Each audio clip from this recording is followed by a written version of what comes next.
Hello everyone, welcome to my YouTube channel Equation Lessons. This is Ifra and I hope you all are doing good. Today we will start exercise 5.1 of chapter number 5, arithmetic progression.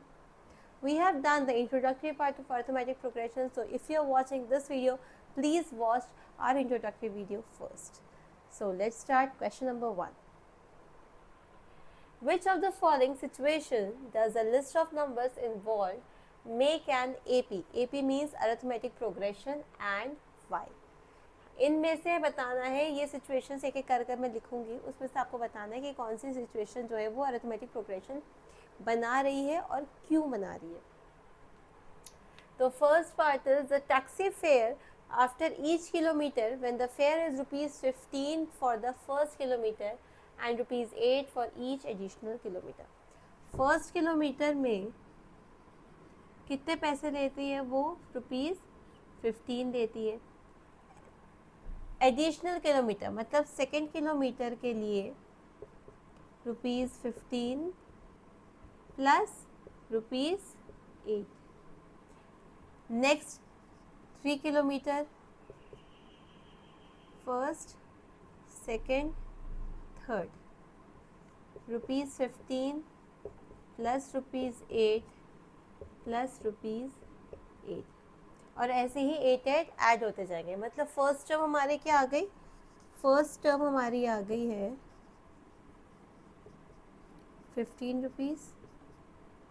Second term है हमारी 15 plus 8. Next है 15 plus 8 plus 8. मतलब common difference हमारा सब में change हो रहा है. पहले में 8 है, यहाँ पे हमारा कॉमन डिफरेंस सेम आ रहा है. डी की value is constant which is 8. That is why this situation is an arithmetic progression. Therefore this situation, या here common difference is same. Here common difference is same, therefore this situation is in A. Common difference same आ रहा है, सबका 8 8 8 आ रहा है, इसलिए ये जो है सिचुएशन जो है वो AP की फॉर्म में है. Now move on to the second part. Second part is the amount of air present in a cylinder when a vacuum pump removes 1/4 of the air remaining in the cylinder at a time. एक cylinder है, उसका हमें volume पता है, कुछ कोई volume मान लेते हैं. तो let the volume be V. Let the volume be V. तो नेक्स्ट वाला जो उसके जो नेक्स्ट वाली टर्म होगी उसमें से 1/4 जो है, जो अब उसका वॉल्यूम है वो कम हो रहा है. तो वॉल्यूम डिक्रीज मतलब V कितना माइनस करेंगे? V upon 4. मतलब V फर्स्ट हमारी क्या आ जाएगी? V minus V upon 4 which is 3V upon 4. Next इसका जो 1/4 है, इसका 1/4 मतलब 3V into 3V upon 4 into 1 upon 4 that is 3V upon 16. Second term हो जाएगी हमारी 3V minus 4 minus 3V upon 16 which is equals to 4 3 = 12 minus 9V upon 16. अब fourth term जो लानी है वो इसका 1/4 कम करके लानी है. इसका 1/4 मतलब 9V upon 16 into 1 upon 4 which is equals to 9V upon 64. तो थर्ड टर्म हमारी आ जाएगी 9V upon 16 minus 9V upon 64. 16 4 ज़ा 4 9 36 36 27V अपॉन 64. तो टर्म्स हमारी आ गई V 3V upon 4, 9V upon 16 and 27V upon 64. अगर हम इसका D निकालें तो D हमारा फर्स्ट वाले को हो जाएगा D1 हो जाएगा V minus 3V upon 4 that is v upon 4। d2 निकालें, मतलब इसमें से इस टर्म को माइनस करें तो 9v upon 16 minus 3v upon 4 which is equals to 16, नीचे लिखेंगे 9v माइनस 4 3 ज़ा 12 which is equals to minus 4 upon 16 minus v upon 4। पहले का प्लस v अपॉन 4 आ रहा है, सेकेंड का माइनस v अपॉन 4 हो रहा है। Here d are not same, this implies that situation is not in AP, situation AP में नहीं है। So this is our second part. Move on to the third part. Third part is the cost of digging a well after each meter of digging when it costs rupees 150 for the first meter. First meter के लिए rupees 150 है and rises by rupees 50 for each subsequent meter. Same चीज़ अगर rise हो रही है ना तो आप समझ लीजिएगा कि वो एपी में होगा। कैसे? फर्स्ट मीटर रुपीज़ 150 लगते हैं, सेकेंड में rupees 150 plus rupees 50, rupees 150 plus 50 लग जाएंगे। थर्ड में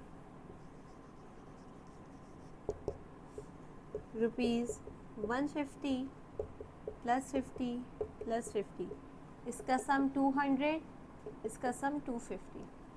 तीन ही काफ़ी होती हैं हमें एपी को प्रूफ करने के लिए कि whether the given sequence is in the form of AP और नॉट। d1 निकालेंगे दो टर्म का, d2 निकालेंगे आगे के दो टर्म का, दोनों अगर सेम है तो मतलब वो एपी में है। तो सीक्वेंस हमारी क्या आ जाएगी? 150 200 250। d1 निकालेंगे तो 200 minus 150 is equals to 50। d2 निकालेंगे तो 250 minus 200 is 50। Here d1 is equals to d2, therefore the situation is in the form of AP। Simple है, अगर सेम चीज़ राइज हो रही है, सेम नंबर आपका राइज हो रहा है हर बारी में, जैसे यहाँ पर 50 हर बारी में बढ़ रहा था तो वो AP की फॉर्म में होगा, अदरवाइज नहीं होगा। Move on to the fourth part. The amount of money in the account every year when rupees 10,000 is deposited at the compound interest at 8% per annum। अब यहाँ पे बात आती है कंपाउंड इंटरेस्ट की। कंपाउंड इंटरेस्ट का फॉर्मूला क्या होता है?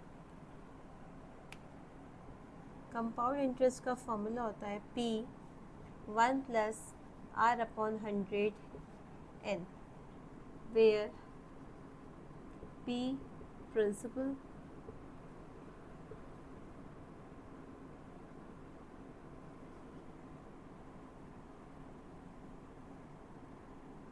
R rate, N years. तो आप वैसे ही देख लीजिए, अगर हम फर्स्ट ईयर की बात करें तो क्या हो जाएगा? 10,000 1 प्लस 8 अपॉन 100 1। सेकेंड ईयर की बात करें 10,000 1 plus 8 upon 100 square. Third year की बात करें 10,000 1 प्लस 8 अपॉन 100 पावर 3। सीक्वेंस देखें तो सीक्वेंस हमारी क्या आएगी? 10,000 1 plus 8 upon 100 comma 10,000 1 plus 8 upon 100 square, 10,000 1 plus 8 upon 100. Here D will not be same, therefore sequences not in AP. Sequence AP में नहीं होगी क्योंकि एक तरफ स्क्वायर है एक तरफ क्यूब है, उसका अगर हम डिफरेंस निकालेंगे वो सेम नहीं आएगा, तो ये AP में नहीं होगा. This is all about the first question जिसमें आपको डिफरेंट सिचुएशन दे दी है और आपको उस सिचुएशन के बेसिस से पता करना था कि वो AP की फॉर्म में है या नहीं है. Move on to the second part. Question number 2 is right first 4 terms of the AP when the first term A and the common difference D are given as follows. A is equals to 10 है, D is equals to 10 है. First term A1 हमारी A होती है, A2 हमारी A plus D होती है, A3 हमारी A plus 2D होती है और A प्लस 3D होती है. ये सब कुछ इंट्रोडक्टरी पार्ट में मैं आपको ऑलरेडी बता चुकी हूँ. मैं फिर आपसे कह रही हूँ, अगर आपने मेरी ये वाली एक्सरसाइज 5.1 की वीडियो देख रहे हैं तो इससे पहले इंट्रोडक्टरी वीडियो ज़रूर देखिएगा, आपके लिए बहुत आसानी हो जाएगी. सो A first term is 10, second term is 10 plus 10, 10 plus 2 into 10, 10 plus 3 into 10. तो फर्स्ट टर्म हमारी जैसे ये A1, A2, A3 and A4 हम करें तो ये हो जाएगी 10, ये हो जाएगी 20, ये 20 प्लस 10 हो जाएगी 30 और ये हमारी 30 प्लस 10 हो जाएगी 40. So this is the required arithmetic progression when A is 10 and D is 10. Now move on to the second part. A is minus 2, D is 0, A1 is equals to A, A2 is equals to A plus D, A3 is equals to A plus 2D, A4 is equals to A plus 3D. ये 2 हो जाएगा, minus 2 हो जाएगा, ये minus 2 plus 0 हो जाएगा, ये minus 2 plus 0 into 2 हो जाएगा, ये हो जाएगा minus 2 plus 3 into 0. A1, A2, A3, A4 अगर हम निकालें तो ये हो जाएगा minus 2, minus 2, minus 2, minus 2. This is a required arithmetic progression when A is minus 2 and D is 0. Move on to the third part. A1 is equals to A, A2 is equals to A plus D, A3 is equals to A plus 2D and A4 is equals to A plus 3D. 4 plus minus 3, 4 plus 2 minus 3, 4 plus 3 minus 3. A1, A2, A3, A4. A1 हमारा 4 हो जाएगा, A2 4 minus 3 is 1, 3 2 is a minus 6, minus 2, 3 3 is a minus 9, minus 5. This is the required AP. Now move on to the fourth part. Fourth part is A minus 1 D 1 by 2. A1 is equals to A, A2 is equals to A plus D, A3 is equals to A plus 2D, A4 is equals to A plus 3D. इसकी value minus 1 हो जाएगी, इसकी हो जाएगी minus 1 plus 1 by 2 which is equals to minus 1 by 2, minus 1 plus 1 by 2 into 2 which is equals to 0 और इसकी value हो जाएगी minus 1 plus 3 into 1 by 2 which is equals to